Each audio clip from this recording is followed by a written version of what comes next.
A paper social media planner, you say? Yes, I do.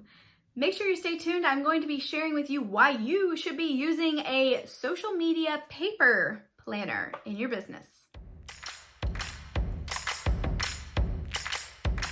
Hi, I'm Allie Martin, visibility expert, and I am going to be sharing with you the benefits to using a paper social media planner.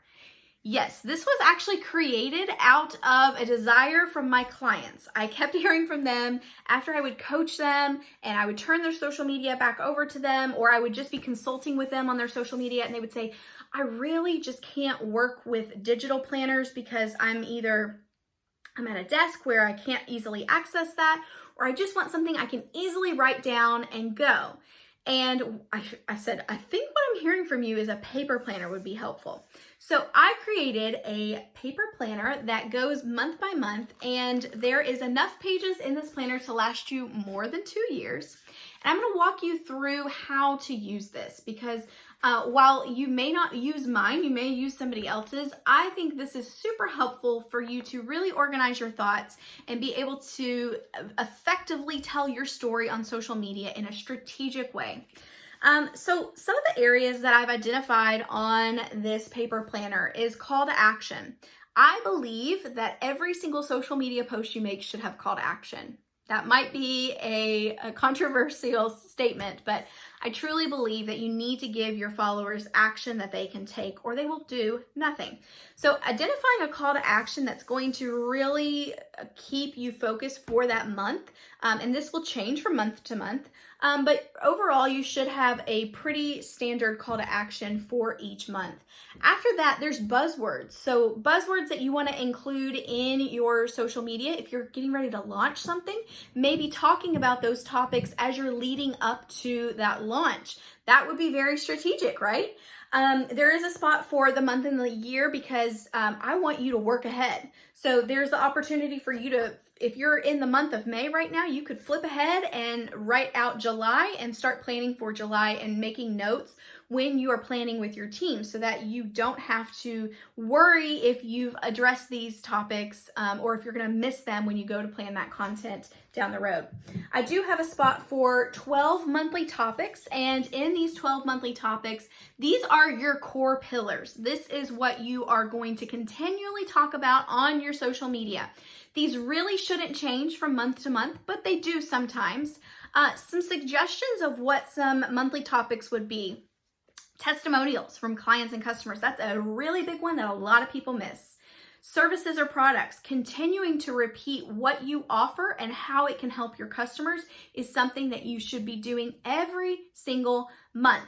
Making sure you're highlighting the team, highlighting yourself on social media and telling that story. So those are just a few examples of ways that you can really tap into those monthly topics and rotate through these every single month so that you are continually having a presence, and if anybody is going to your social media, they know exactly who you are and what you stand for.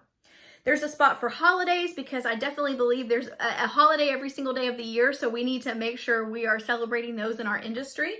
There is a spot for important dates as you are planning a launch or you are going up towards a sale. That would be something to note. And then brag-worthy. Yes, this is another area people often forget, but if you are featured in the media, if you are interviewed on a podcast, if you got an award from your local chamber of commerce, make sure you're writing this down so that when you go to plan your content the next month, you can make sure you touch on that.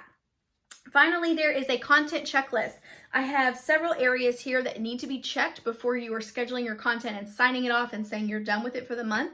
These are areas that most business owners leave out and they forget when they are planning content. So I make sure it is covered and you are checking it off so that you do not make that same mistake. And finally, there is a spot for notes and inspiration. So you can jot away, see something you like, make a note of it, and you won't forget when it comes time to plugging content into whatever digital planner of choice. Now, the last hack I'll give you that I think really works well is actually just having a pad of Post-its next to your digital planner. So if I am able to say, oh, I need to do a carousel post where I talk about these 6 tips for public relations and pitching yourself to the media. I will write that post out on a Post-it note. I will stick it to the page. Or I'll say, oh, I know I want to do this again in October when I'm going to be launching this program again. So I'll write it out again, flip to October, and put that Post-it note on October's page so I don't forget. So you can kind of see where you can easily move these around, but once you've gotten that content out of your head and on paper and onto your paper planner, you don't worry about if you're going to forget about those things in the future. So it can be super helpful in just allowing you to have a stress-free life and not have to stress about social media. So whenever you have that time blocked out on your schedule to schedule your social media, all you're doing is picking up your pad and everything you need is right here so that you can sit down and crank out content very quickly, very easily, and very efficiently. So if you would like to get one of these paper planners for free, I'm actually going to offer them to you by having you just pay shipping and handling. Yes, that's true. So you can find the link to grab your free copy of your social media paper planner in the bio below. So make sure you're grabbing that link, sign up. These are very limited. I actually just made a very short run of these because I wanted to test this out, see if this is something you all like. Of course, my clients told me they wanted this, but I want to know if you all are interested in this. So grab that link below, and I hope this is helpful for you. If this served you, please leave me a comment below. Make sure you're subscribing so you don't miss another video from me, and I will talk with you soon. Bye.